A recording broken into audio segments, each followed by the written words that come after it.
영광. 모든 이의 선망으로 타오르는 위엄. 노인과 바다. 어니스트 헤밍웨이. 라캉의 말대로 인간은 타인의 욕망을 욕망하는 존재다. 타인이 좋아하는 것을 좋아하고 타인이 싫어하는 것을 싫어하는 것이 인간의 욕망이라는 것이다. 그렇다면 타인이 좋아하는 것이 무엇인지를 아는 것이 중요하겠다. 여기서 해묵은 경제학 원리 하나가 중요한 역할을 한다. 바로 희소성의 원리가 그것이다. 다이아몬드가 가치가 있는 것은 그것이 희소한 광물이기 때문이다. 물론 영롱하게 반짝이는 미적인 가치도 한몫하지만 말이다. 만일 냇가의 조약돌처럼 지천에 다이아몬드가 널려 있다면 아무리 오색빛을 내는 다이아몬드라도 지금처럼 사람들이 욕망하는 대상이 되지는 못했을 것이다. 남자가 미녀를 좋아하는 것도 혹은 여자가 미남을 좋아하는 것도 정확히 희소성의 원리를 따른다. 미녀가 지천에 널렸거나 미남을 흔하게 볼 수 있다면 그들의 가치도 개울의 조약돌처럼 바닥을 칠 것이다. 이렇게 희소한 것을 가진 사람은 타인의 존경이나 선망의 대상이 된다. 5캐럿이나 되는 다이아몬드 목걸이를 하고 있는 여인의 도도한 얼굴을 보라. 희소한 다이아몬드 목걸이를 차고 있는 순간 그녀 자신도 희소한 여성이 되기 때문이다. 좌우지간 아무나 이런 고가의 목걸이를 할 수는 없으니까 말이다. 이건 모든 분야에서 관철되는 현상이다. 정치권에서 국회의원보다 대통령의 자리를 더 탐내는 것도 대통령은 딱 한 명뿐이기 때문이고, 출판계에서 베스트셀러 순위에 목을 매는 것은 베스트셀러 1위가 너무나 희소한 타이틀이기 때문이다. 그렇다면 바다에서는, 그러니까 어부의 세계에서는 어떨까? 잡기 힘들 정도로 거대한 물고기를 잡은 어부가 희소성을 거머쥐는 것이다.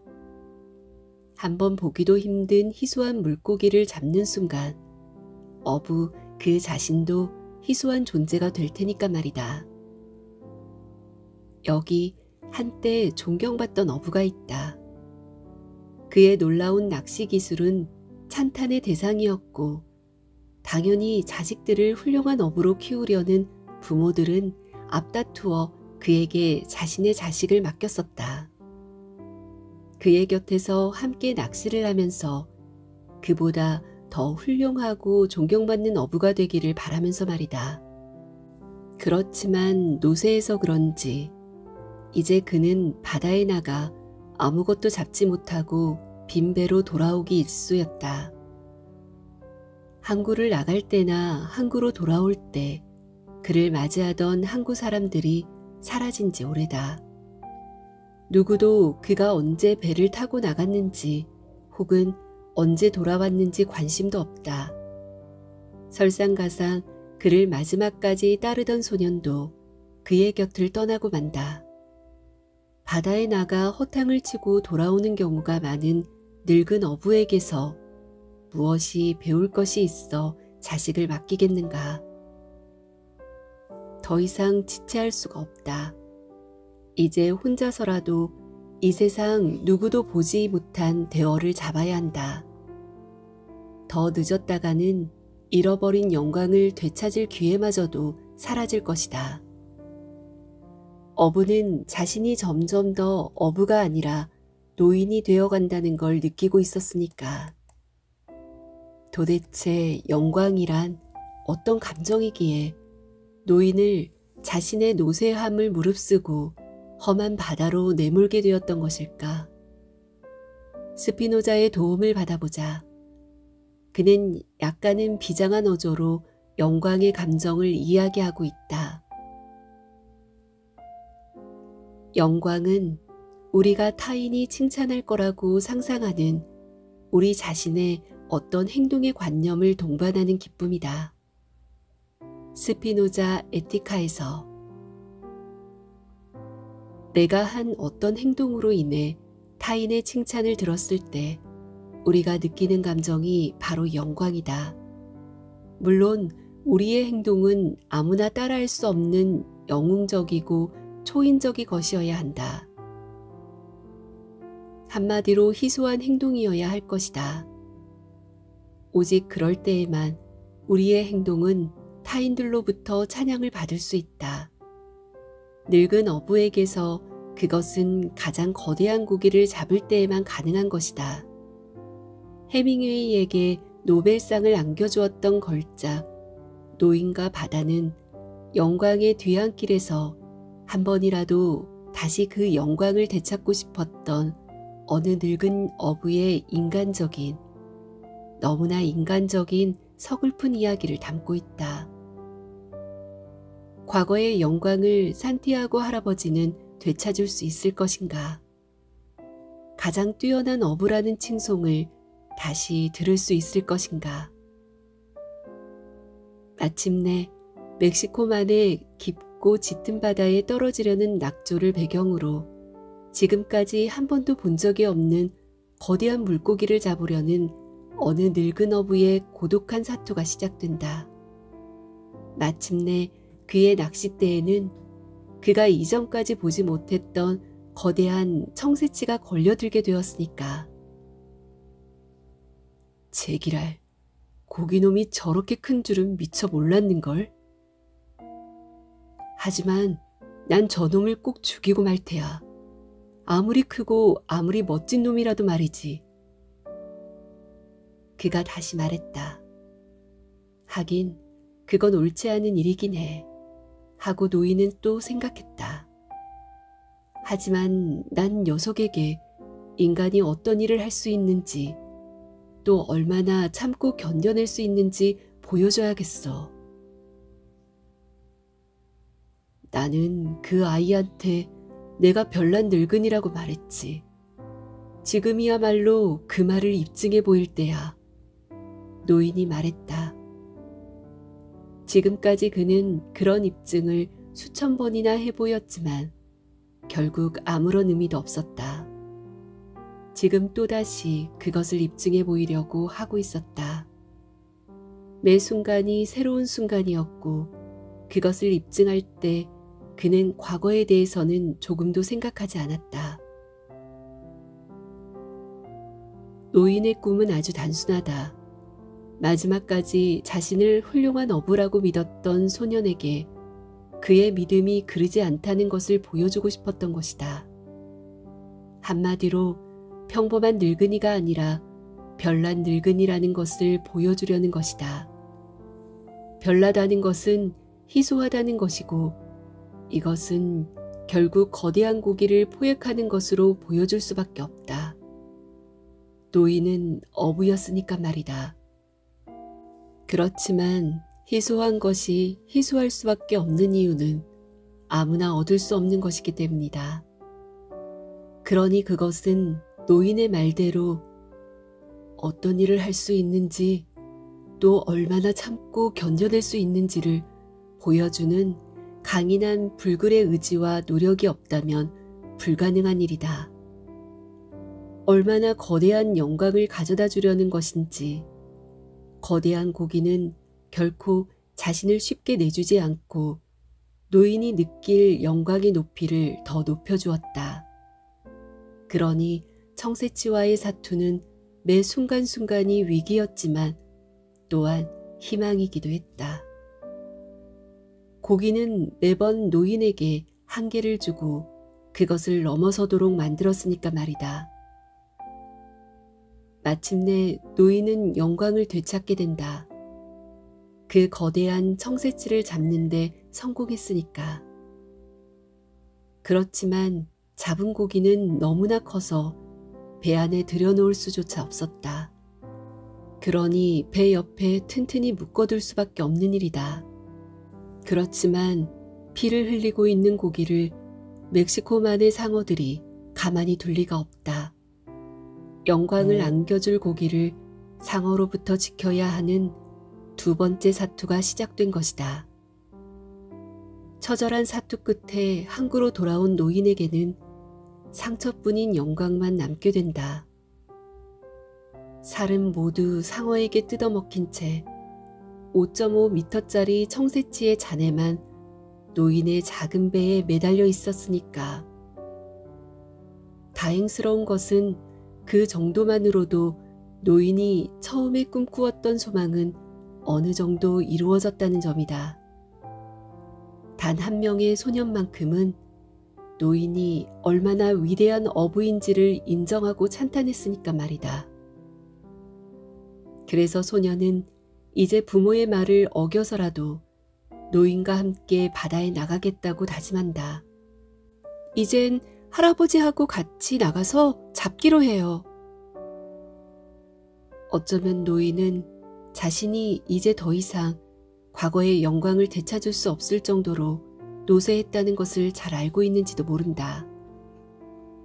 그것은 단지 과거 젊었을 때 이미 되찾을 수 없는 영광이었으니까 말이다. 노인이 바란 것은 모든 사람들의 찬탄이 아니라 오직 한 사람, 마지막까지 자신을 지지했던 소년의 찬탄이었으니까 말이다. 그렇다. 노인이 원했던 것은 이미 노인이 된 지금 바로 이 순간에 빛나는 영광이었던 것이다. 아마 앞으로 자신과 함께 배를 타겠다는 소년의 말만으로 우리 늙은 어부는 충분히 영광스러웠을 것이다.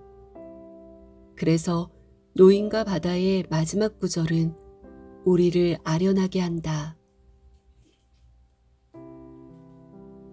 길 위쪽의 판잣집에서 노인은 다시금 잠이 들어 있었다. 얼굴을 파묻고 엎드려 여전히 잠을 자고 있었고 소년이 곁에 앉아서 그를 지켜보고 있었다. 노인은 사자꿈을 꾸고 있었다. 물론 얼마 지나지 않아 소년은 노인을 다시 떠날 것이다. 지금 소년은 어느 늙은 어부의 마지막 영광을 보고 있는 셈이니까. 작가 소개. 어니스트 해밍웨이 1899년에서 1961년. 해밍웨이는 1차 세계대전 이후 파리에서 보헤미안처럼 살았던 피츠제널드 포크너 등과 함께 미국의 로스트 제너레이션을 대표하는 작가다. 노인과 바다는 해밍웨이가 엽총으로 자살하기 전 마지막으로 발표한 대표작인데 작가 스스로 내가 쓸 수 있는 가장 훌륭한 작품이라고 말했다. 이 소설은 내가 평생 동안 작업해온 산문작품입니다. 쉽고도 단순하게 익힐 수 있고 길이가 짧은 것 같지만 가시적 세계와 인간 영혼 세계의 모든 차원을 담고 있습니다. 노인과 바다는 출간 즉시 반년 동안이나 베스트셀러 리스트에 올라 있었고 작가는 플리처상과 노벨 문학상을 받았다. 노인은 몸뚱이가 뜯겨 성하지 않게 되어버린 고기를 이제 더 이상 바라보고 싶지가 않았다. 고기가 습격을 받았을 때 마치 자신이 습격받는 듯한 느낌이 들었다. 하지만 나는 내 고기를 공격한 상어를 죽였어. 하고 노인은 생각했다. 좋은 일이란 오래가는 법이 없구나. 차라리 이게 한낱 꿈이었더라면 얼마나 좋을까. 이 고기는 잡은 적도 없고 지금 이 순간 침대에 신문지를 깔고 혼자 누워있다면 얼마나 좋을까. 하지만 인간은 패배하도록 창조된 게 아니야. 그가 말했다. 인간은 파멸당할 수 있을지 몰라도 패배할 수는 없어. 해밍웨이는 4번의 결혼과 화려한 연애 경력이 있는데 두 번째 아내와는 카리브해가 보이는 항구 도시 키웨스트에서 지냈고, 특히 세 번째 아내 마서 갤론과는 쿠바에서 전망 좋은 농장이라는 뜻의 핑카 비히아에서 20여 년을 살았다. 해밍웨이는 낚시를 즐기는 낭만파인데 거대한 청새치와 서사시적 투쟁을 벌인 배경이 바로 이 드넓은 멕시코만이다. 이렇게 해밍웨이의 단상은 이국적인 풍경을 뒤로하고 해질녘 장엄한 바다를 바라보며 손에 든 낚싯대에서 펜 끝으로 옮겨갔다. 철학자의 어드바이스. 인간이라면 누구나 영광을 추구하기 마련이다. 다른 모든 사람들이 자신을 주목하고 찬탄하는 것을 거부할 사람이 누가 있겠는가? 1등이 되려는 것도, 권력을 잡으려는 것도, 섹시한 몸을 만들려는 것도, 고급 아파트에 살려는 것도, 대기업에 취업하려는 것도, 명품 가방을 사려는 것도, 멋진 배우자와 결혼하려는 것도 모두 영광을 추구하는 인간의 무의식적인 욕망의 표현이라고 할 수 있다. 그렇지만 영광을 추구하는 이면에는 다른 사람에게 당할 멸시나 경멸에 대한 원초적인 두려움이 전제되어 있다는 것을 잊지 말자. 그러니까 영광의 자리에 이른 사람들은 지옥에서 가장 멀리 있다는 느낌 때문에 안도하는 것이고, 지옥을 당하는 사람들은 자신들이 영광의 정점에서 허무하게 굴러떨어져 땅바닥에 내팽겨쳐진 느낌에 사로잡히는 것이다.